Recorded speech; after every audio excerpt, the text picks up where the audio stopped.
turi ku gicamunsi cyo ku itariki 9 z'ukwezi kwa munani mwaka 2026 ni imirwano ihambaye ni imirwano kanundura masasu menshi yongeye kumvikana mu mipaka y'u Burundi hagakiye kwa Red Tabara emgaroti maze gufatira intasi iza FARDC za Tshisekedi zirimo n'abarundi yewe ngo n'abaturutse bikinshasa mu bice bigenzurwa na M23 kuri aka kanya ni ku Rwanda tuje gushira hanze amakuru y'ubw'inkantu kandi amaze kugaragara yemeza neza ko M23 yabigiye gutanga imfungwa z'abasirikare benshi mu by'ukuri ngo zafatiwe imbere ku rugamba iz'abarundi nibiki Uburundi bwemereye mu 23 masasu menshi ari kumvikana mu mipaka y'u Burundi ku mwijoro ryakeye Red Tabara yagerageje kwinjira mu gihugu cy'u Burundi birapfuye ariko kandi kuri aka kanya nandi majwi yongeye kugaragara kuri BBC nibiki ibiri kuba tuzanye imirwano iri kumvikana muri Walikare Imurwano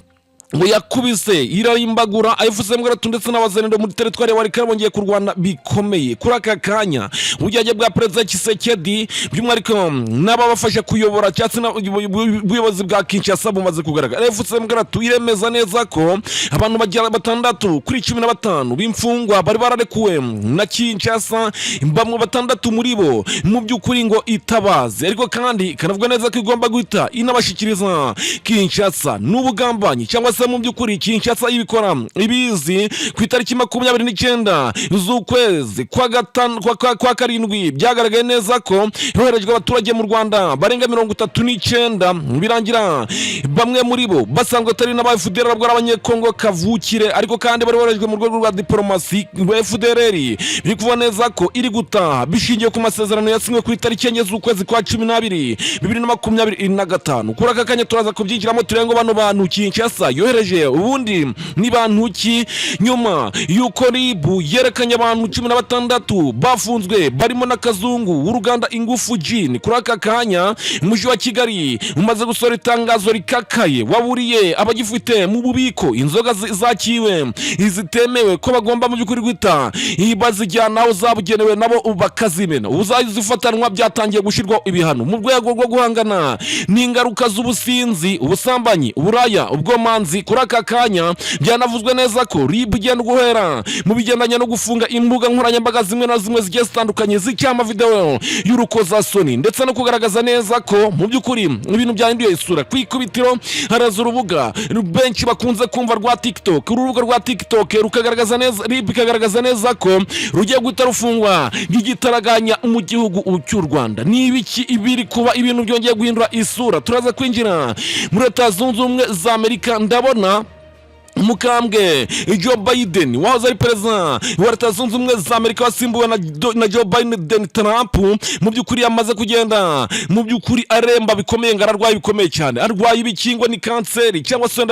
yaba yararozwe ibintu byongeye guhindura isura kuri aka kanya turaza kwinjira mu ntambara yo mu burasirazuba by'umwariko hagati turenga Amerika na Iran byifashe biteye bitero Uburusiya bwongeye kuzinduka buvundereza amabombe ndetse mu by'ukuri n'amamisire ahambaye cyane ubundi Uburusiya na Ukraine buracyari mu mirwano tubayikaza kuri zipaje zikomeye ku mutekano politike na diplomasi tukwibutsa neza ko nimba rwose turakora subscribe ndetse na like urugucikanwa kuri aka kanya nibuka gukanwa neza nako kantu kameze nk'akaganza ni kuri Rwanda National News ubundi dukomezanye gukora amakuru yihutirwa kandi ava imbere ku rugamba ku kibe kimwe ku butaka bwa Congo mwunyemerere duhere ku makuru avugwa rwose no murasirazuba bwa RDC mu mirwano ngiye kumvikana muri teritwari ya Walikare ni imirwano yazindutse bivugwa neza ko rwose imirwano yaramagasa kandi kongera ikemeza ibintu bikomeye cyane kandi mu by'ukuri iby'ibitangaza mu mirwano yatangiye kuwa gatandatu tariki ya 8 Kanama 2026 yongeye kuba hagati y'abarwanyi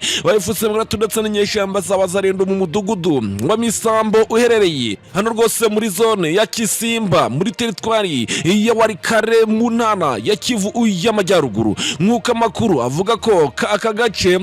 abavuga ko abarwanyi bayifutse mu 23 bari baturutse irusamambu muri zone ya Ikobo bagabye ibitero bikomeye cyane mu bintu bya wazarendo imasambu kandi bikagaragaza neza ko iyi mirwano yatangiye mu gitondo kare ikumvikanamo urusakuru rw'imbunda ndetse n'amasasu biremereye ndetse n'intwaro ziremereye ndetse mu by'ukuri nizoreje bakomeje nk'uko bitangazwa n'urubuga rwa actualite.cd rwegamiye kuri leta ya Kinshasa. Imirwano yateje impungenge mu baturage ba Misambo ndetse n'imidugudu ihakikije, abo bamwe batinyaga ko mu by'ukuri bashobora gutwikirwa ibyabo, ndetse mu by'ukuri batangira guhungira no mu tundi duce tuhakikije. Nyuma yaho mu y'amasaha menshi y'imirwano, aka kanya abarwanyi b'abazarendo batangaje ko mu by'ukuri ngo basubije inyuma ibitoro byavutse mu 23, maze bavuga neza ko ngo abarwanyi b'Amakuru ngo basubiye inyuma bakerekeza i Rusamambo muri zone ya Ikobo. Nk'uko aya makuru akomeza bivuga, aka gace ka Misambo kagumye mu maboko ya Wazarendo. Nta makuru yizewe yahise aboneka yerekana neza ko hari abapfiriye cyangwa se mu by'ukuri abakomerekeye muri iyi imirwano, cyangwa se mu by'ukuri ibyangiritse bitewe n'uko n'aka kanya hari gukekwa neza ko ishobora kugaruka, cyangwa se mu by'ukuri wenda ikanaza kuba wenda yaba iyitunze. Kuri aka kanya reka twinjire mu makuru ari kumvikana hagati rwose y'umwuka mubi wongeye gututumba nyuma y'umubano umaze amasaha hafi atagera na muri 28. Bivuga neza ko watangiye gushingwa na Leta Zunze Ubumwe za Amerika ku itariki 6. Imfungwa arimo kuvuza mu yakire imfungwa zaturutse by'umwihariko zanyuze muri Uganda. Ni imfungwa 15 zafunguwe n'ubutegetsi bwa Kinshasa. Icyemezo Repubulika Iharanira Congo yari yafashe, ariko kandi nk'abahuza Doha, Katari ndetse n'abandi benshi batangira kugishyigikira. Kwikubita Leta Zunze Ubumwe za Amerika, Barosi uwo ni umujyanama Perezida Donald Trump yari yamaze kugenda agaragaza neza ko rwose ngo yashimiye ubutegetsi bwa Tshisekedi mu by'ukuri ku bigendanye n'intambwe bateye kubahiriza amahoro. Ariko kandi kuri aka kanya suko bimeze wenda, cyangwa se wenda suko ibihagaze, kuko yavutse mu 23 ko yagaragaje abantu 6 ishinja mu by'ukuri ko babazanwa bakoherezwa nk'imfungwa za M23, kandi mu by'ukuri bigaragara neza ko M23 itabazi. N'amakuru aje nyuma yuko na Katari nayo yigiye mu mujo wa Leta Zunze Ubumwe za Amerika igashimira by'umwihariko byimaze bikomeye cyane mu by'ukuri Repubulika ya Demokarasi ya Congo kwihanahana ry'imfungwa. Katari nayo yarashimira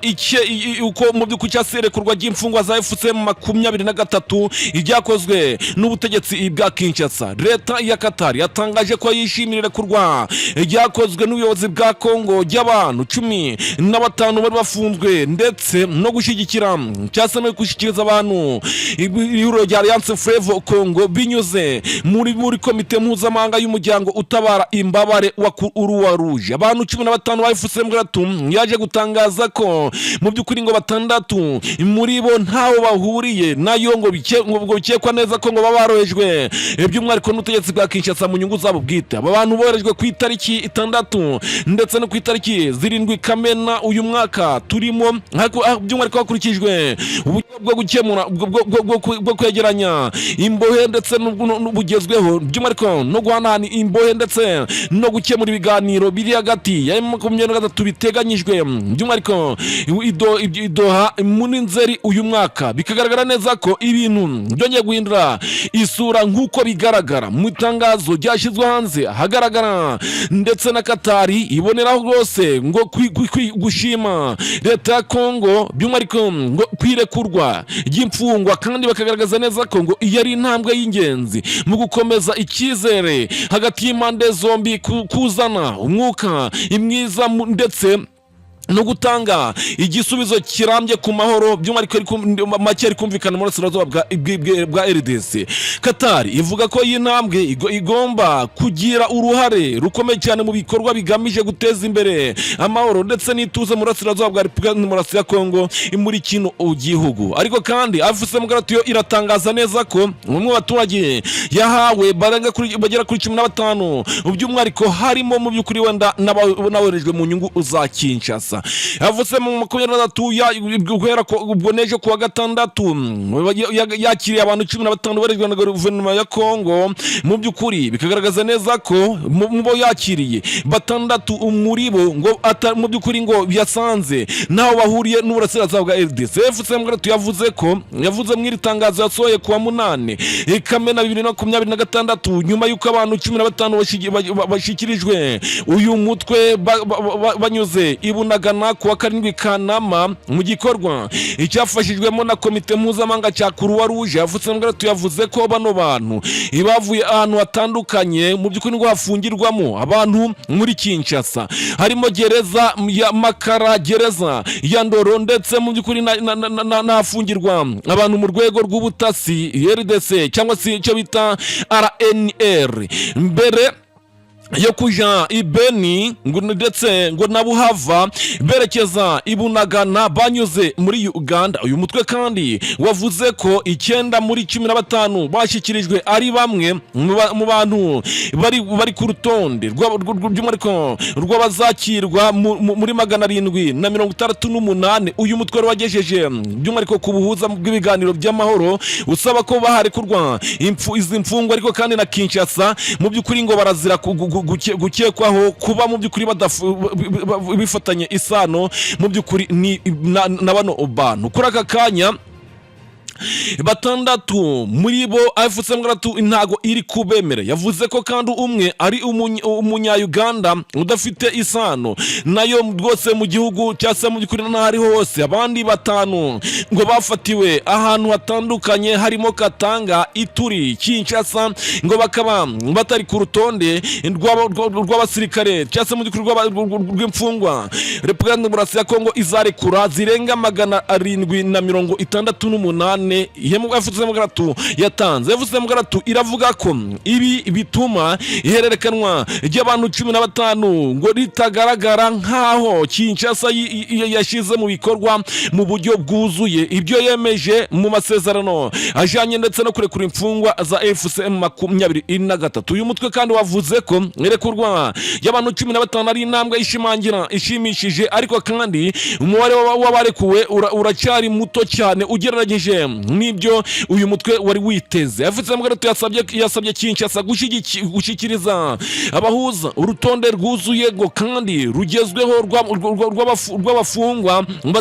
batarekuwe, ndetse ikanatanga n'ingengabihe isobanutse y'igihe abandi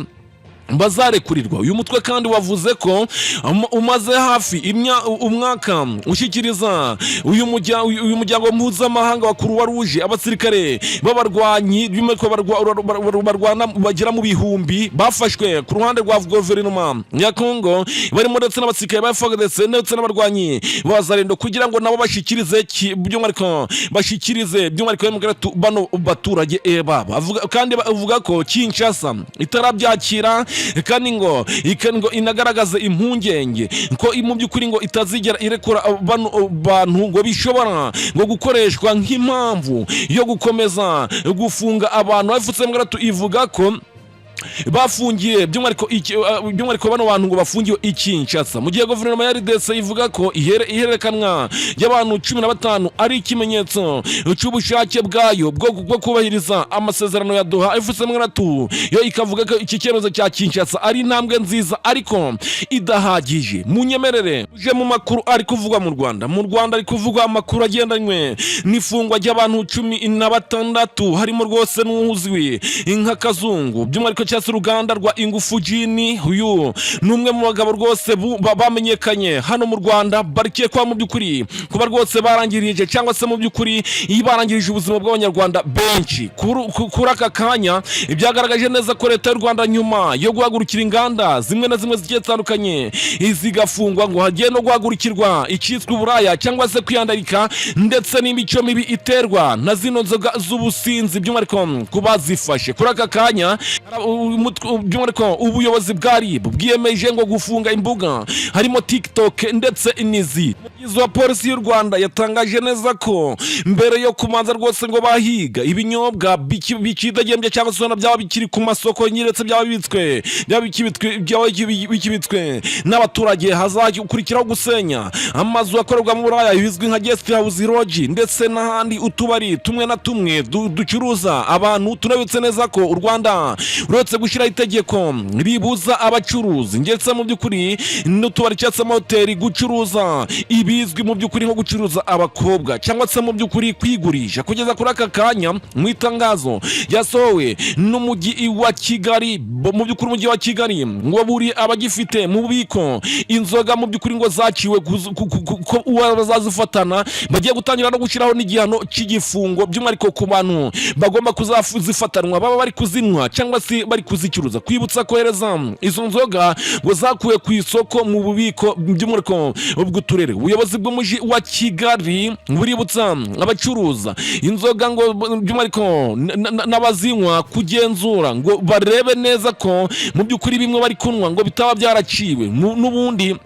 ngo nimba ko kari gucyo bimeze bagatangira amakuru ku gihe. Inzoga zose ziri ku rutonde ngo zatangajwe n'ikigo gishinzwe ku bugenzuzi bw'ibiribwa n'imiti Rwanda FDA ngo bagomba gucunga neza ko mu by'ukuri izo nzoga zose zitakiri ku isoko. Umucuruzi n'undi wese ugifite izi nzoga mu bubiko cyangwa se ahandi ahariho hose aributswa kwihutira kuzigeza by'umwihariko ku bubiko bwateganyijwe n'akarere mu by'ukuri atuyemo, kandi bikanagaragaza neza ko uzazifatanwa ntamaze gushyirwa ibihano. Byamaze kugenda binagaragara neza ko hari abaturage cyangwa se mu by'ukuri hari abaturage bamwe na bamwe bari kongera kugaragara bari gukoresha izi nzoga bazibitse mu mazu ndetse n'abandi bazisize mu byerekezo bindi bigiye bitandukanye. Aba bose bikavuga neza ko bashobora gufatirwa ibihano ndetse n'ingaruka zikomeye biturutse ku bubiko bw'izi inzoga. N'amakuru ari kongera kugaragaza neza ko nyuma yo gukura inzoga zose ku isoko bizahita bikurikiraho guca mu by'ukuri cyo umuvugizi wa polisi y'Isuhabara Buraya ndetse n'ubwomanzi gufunga imbuga nkoranyambaga zimwe zangiriza abantu ndetse ngo zitagira n'icyo zinjiza ibizwi nka TikTok kwikubitiro n'urubuga ngo rugomba gutarufungwa n'abanyarwanda byihuse. Kandi bikanagaragara neza ko ngo abazahabwa uburenganzira bwo kongera gukora by'umwihariko ibigendanye n'ibyujuje ubuziranenge n'ubundi ngo bagomba rwose kugira ibyinshi bakosora. Gusa kwikubitiro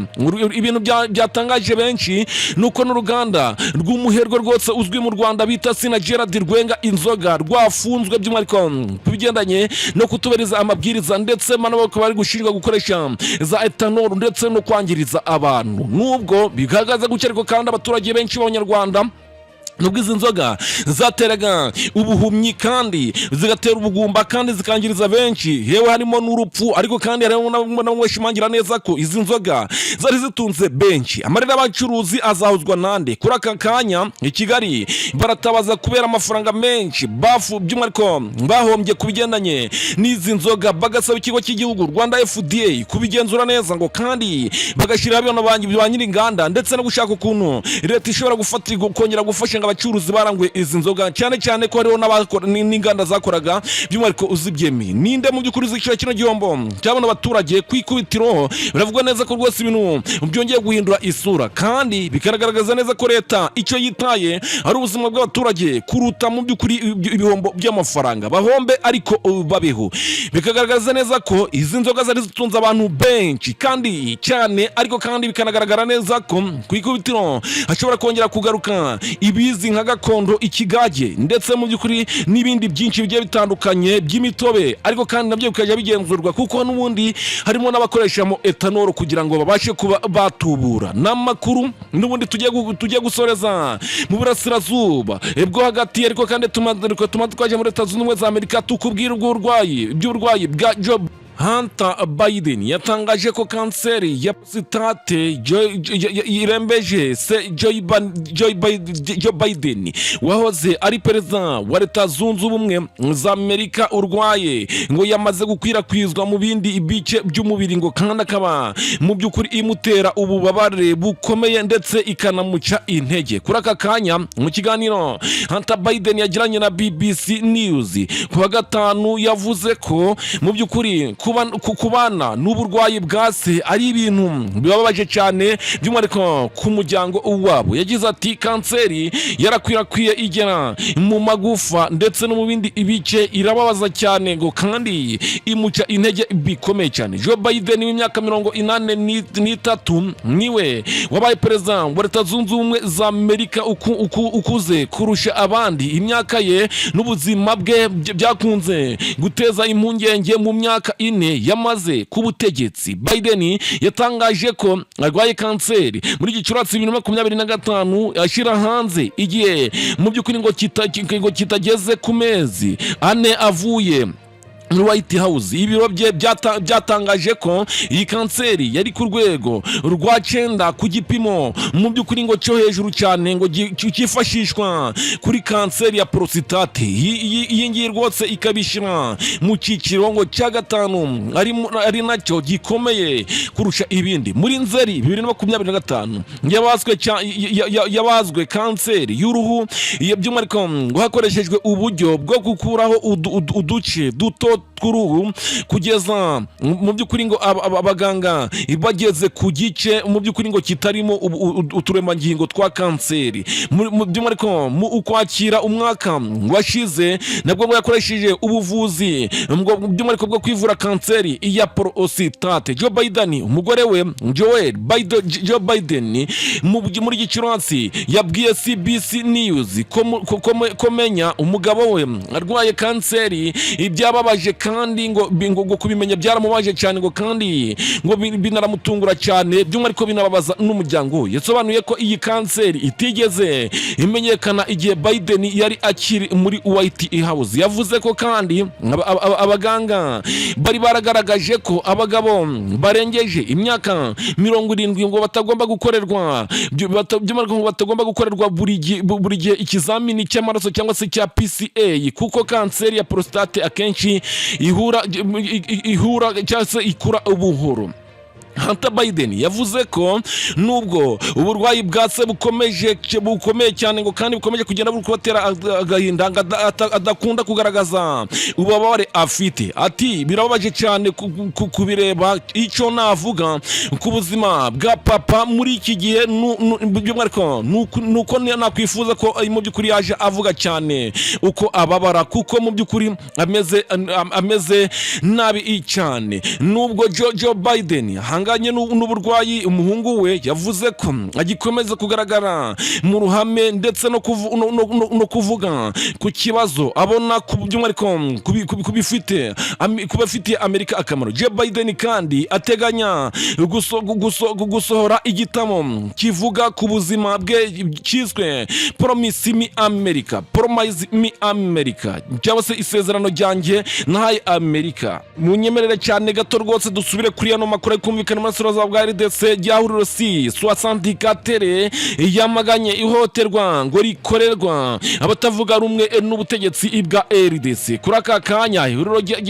ry'amashaka n'imiryango ya politiki itavuga rumwe n'ubutegetsi bwa Repubulika Iharanira Demokarasi ya Congo Coalition RTM cyangwa se mu by'ukuri tikire 64 cyangwa se 64 ryamaganye ibikorwa byo guhotera ndetse no gutera ubwoba abayoboke b'amashaka atavuga rumwe n'ubutegetsi. 64 atangaje ko by'umwihariko gihagaze ku mugambi wayo wo gukora imyigaragambyo wari uteganyijwe kuwa 15 Kanama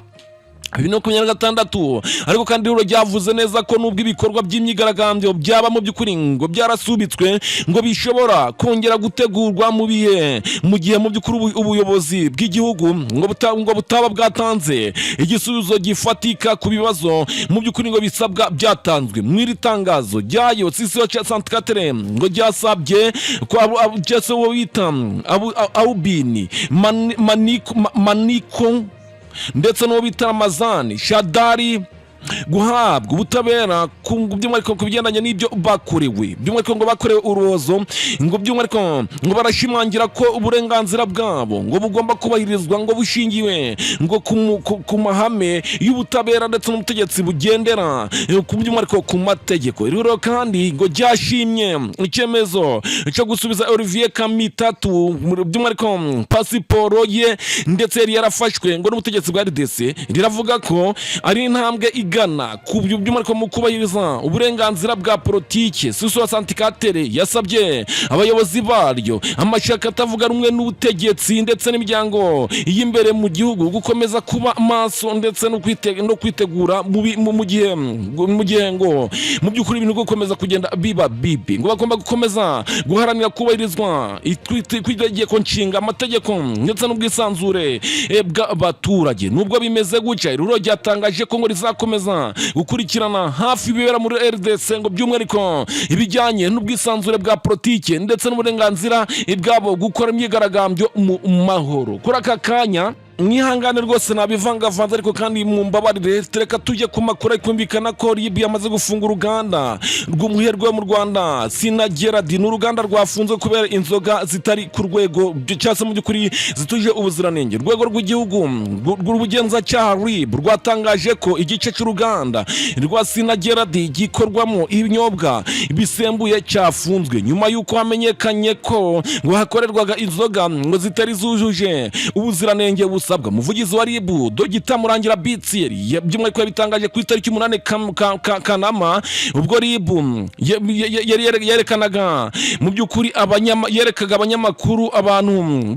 batandukanye bafashwe bakekwaho kugira uruhare mu bikorwa ndetse n'icuruzwa ry'inzoga zituje ubuziranenge. Mu bufasha harimo umukozi wari ushinzwe umusaruro mu ruganda rw'uyu muherwe rwose Sinageradi, bivugwa neza ko ngo rukora ibinyobwa bisembuye. Dr Murangira Bitseri yavuze ko uru ruganda rutagizwe n'igice by'umwihariko rugizwe n'ibice bitandukanye birimo ikenga, imitobe n'ibindi bicuruzwa ndetse n'igice gikora cyase mu by'ukuri gikora ibinyobwa bisembuye. Yasobanuye ko kandi igice cy'uruganda gifite aho gihuriye n'ibinyobwa bisembuye aricyo cyafunzwe mu rwego rwo gukomeza iperereza ndetse no gukumira ibikorwa by'ubucuruzi cyase by'ibicuruzwa bishobora guteza ibibazo ku buzima mu by'ukuri by'umwihariko bw'abaturage. Ibi bibaye mu gihe abagenzuzi by'umwihariko ku nganda n'abakora inzoga bakomeje mu gihugu. RIB ivuga ko mu by'ukuri ngo kuba ubwo bugenzuzi ngo bwaratangiye, inganda ziri kugera hafi 150 zimaze gufungwa, mu gihe by'umwihariko amoko arenga 50 y'inzoga zakorerwaga mu mahanga cyangwa si hanze rwose y'imipaka y'u Rwanda yakuwe ku isoko. Minisitiri w'ubuzima agaragaza ko iki kibazo cy'inzoga zituje ubuziranenge kimaze igihe kinini cyane kigira ingaruka zikomeye ku buzima bw'abaturage. Imibare yatangijwe kuvuga ko mu by'ukuri abantu barenga 50 bamaze guhitanwa n'inzoga z'inkorano, abandi 100 bakaba mu by'ukuri barahumye, mu gihe abarenga ibihumbi 11 bagizweho imbata n'inzoga zituje ubuziranenge, ndetse zikagaragaza neza ko nibigenanye n'imibanire n'ingo hariho n'ingo nyinshi zasenyutse, kandi bikagaragaza neza ko ku rubyiruko kubigendanye n'ubwenge, imitsindire y'amashuri ndetse n'ibindi byinshi cyane, ubuhabara n'ubwomanzi n'uburaya, inzoga z'inkorano zabigizemo uruhare bigera kuri by'umwihariko kuri 85%. Kuri aka kanya reka tubashimire mwe mwabanye na Rwanda National News mu makuru yacu yo ku gicamunsi cyo ku itariki 9 z'ukwezi kwa 8 2026. ubwo turagaruka mu kanya gato cyane. Reka tubashimire mwe dukomeze kubana mu makuru yacu ya buri munsi. Ibihe byiza.